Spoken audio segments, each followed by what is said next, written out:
Assalamualaikum warahmatullahi wabarakatuh. Halo teman-teman semuanya, nama saya Livia Faizatul Zahra. Pada kesempatan kali ini saya akan menjelaskan tentang fraktal Julia set. Fraktal Julia set merupakan salah satu konsep matematika yang sangat menarik dan visualnya sangat memukau.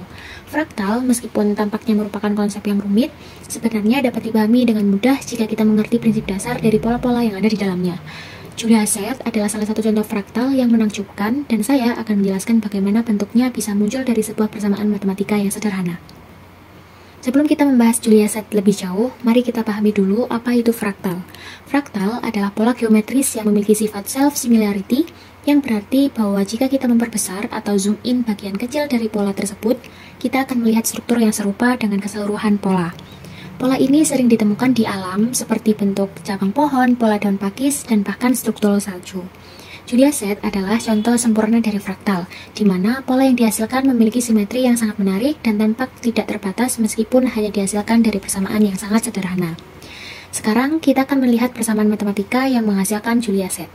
Fraktal Julia set dibentuk oleh iterasi persamaan berikut, yaitu Zn plus 1 sama dengan Zn kuadrat plus C, di mana Zn adalah nilai kompleks pada iterasi ke n.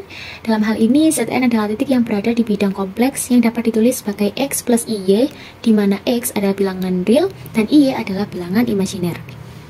C adalah parameter kompleks tetap, artinya nilai C ini tidak berubah sepanjang iterasi, dan C inilah yang menentukan bentuk keseluruhan dari pola Julia set yang akan kita lihat. Proses iterasi berarti kita mengambil nilai Zn yang dikalikan dengan dirinya sendiri, lalu menambahkan dengan parameter C. Proses ini diulang untuk setiap titik Zn. Setelah beberapa iterasi, kita dapat melihat apakah Zn akan melambung tak terhingga atau tetap berada dalam batas tertentu. Nah, untuk nilai Zn yang terus meningkat, dengan mutlak Zn menjadi lebih besar dari 2, kita katakan titik tersebut sudah divergen dan tidak termasuk dalam Julia set. Sebaliknya, jika nilai Zn tidak divergen, titik tersebut akan tetap berada dalam Julia set. Setiap titik dalam bidang kompleks dihitung menggunakan persamaan tersebut. Jika titik tersebut termasuk dalam Julia set, maka kita memberikan warna tertentu pada titik tersebut. Warna ini biasanya menunjukkan berapa banyak iterasi yang dibutuhkan agar titik tersebut divergen. Nah, sekarang mari kita perhatikan bagaimana parameter C bekerja dalam animasi Julia set ini. Dalam animasi yang saya buat, C bukanlah nilai tetap yang tidak berubah, melainkan sebuah bilangan kompleks yang berputar sepanjang animasi. Setiap frame animasi menghasilkan nilai C yang berbeda berdasarkan rotasi di bidang kompleks. Nilai C dihitung dengan rumus berikut. Dengan 0,7885 adalah panjang atau modulus dari bilangan kompleks C, eksponen 1 C kali 2 P kali frame per 60 adalah ekspresi yang menghasilkan rotasi dari C di bilangan kompleks. Untuk setiap frame dalam animasi menyebabkan C berputar sepanjang lingkaran dengan radius 0,7885. Contohnya pada frame yang pertama, yaitu frame 0, nilai C akan berada pada C sama dengan 0,7885 plus 0i, di mana seiring animasi berjalan, C akan bergerak mengelilingi lingkaran dengan radius 0,7885 hingga kembali ke posisi semula setelah 60 frame. Animasi yang saya buat memiliki 60 frame, yang berarti pada setiap iterasi animasi, nilai C akan bergerak mengelilingi lingkaran. Setelah mencapai frame ke-59, nilai C akan kembali ke nilai semula pada frame ke-0, karena rotasi penuh 360 derajat atau 2pi dibagi oleh 60 frame. Jadi, setelah 60 frame, C kembali ke titik awal, dan animasi akan dimulai lagi dari frame yang pertama. Proses rotasi C ini membentuk efek dinamis dengan pola Julia set yang tampak berubah-ubah setiap frame, tetapi setelah 60 frame pola tersebut akan kembali ke posisi yang sama dan animasi akan berulang. Ini menciptakan siklus animasi yang mulus dan berkelanjutan.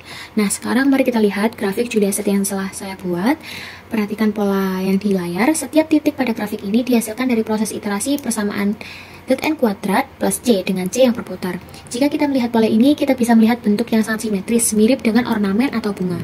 Nah, bagaimana sih warna diterapkan pada grafik ini? Warna menunjukkan jumlah iterasi yang dibutuhkan untuk titik tersebut agar divergen. Misalnya, titik yang membutuhkan sedikit iterasi untuk divergen akan berwarna terang, sementara titik yang membutuhkan lebih banyak iterasi akan berwarna gelap. Gradasi warna ini memberikan kedalaman dan keindahan visual pada grafik. Jika semakin diperbesar bagian dari gambar ini, akan melihat struktur yang sama terus muncul dan menunjukkan sifat self-similarity dari fraktal. Nah, salah satu hal yang membuat Julia set sangat menarik adalah keindahan visualnya. Pola ini sangat simetris dan terlihat seperti bunga atau kristal, dan ini disebabkan oleh simetri dalam persamaan matematika yang digunakan. Yang menarik dari Julia set ini adalah bahwa meskipun kita menggunakan persamaan yang sangat sederhana, hasil yang didapat bisa sangat rumit dan indah. Selain itu, dengan mengganti nilai C, kita bisa menghasilkan Julia set yang berbeda. Nilai C inilah yang memberikan kita pola yang berbeda. Semakin besar variasi dalam nilai C, semakin berbeda pula pola yang dihasilkan. Nah, sebagai kesimpulannya, Julia set adalah contoh yang sempurna bagaimana suatu persamaan matematika sederhana bisa menghasilkan sesuatu yang sangat rumit dan indah. Melalui Julia set, kita dapat melihat keindahan matematika yang sering kali tersembunyi dalam bentuk yang tidak kita sadari. Dan ini menunjukkan bagaimana teori chaos dan sistem dinamis bekerja dalam kehidupan kita sehari-hari. Baik, terima kasih. Itu saja presentasi dari saya. Kurang lebihnya mohon maaf. Wassalamualaikum warahmatullahi wabarakatuh. Semoga bermanfaat.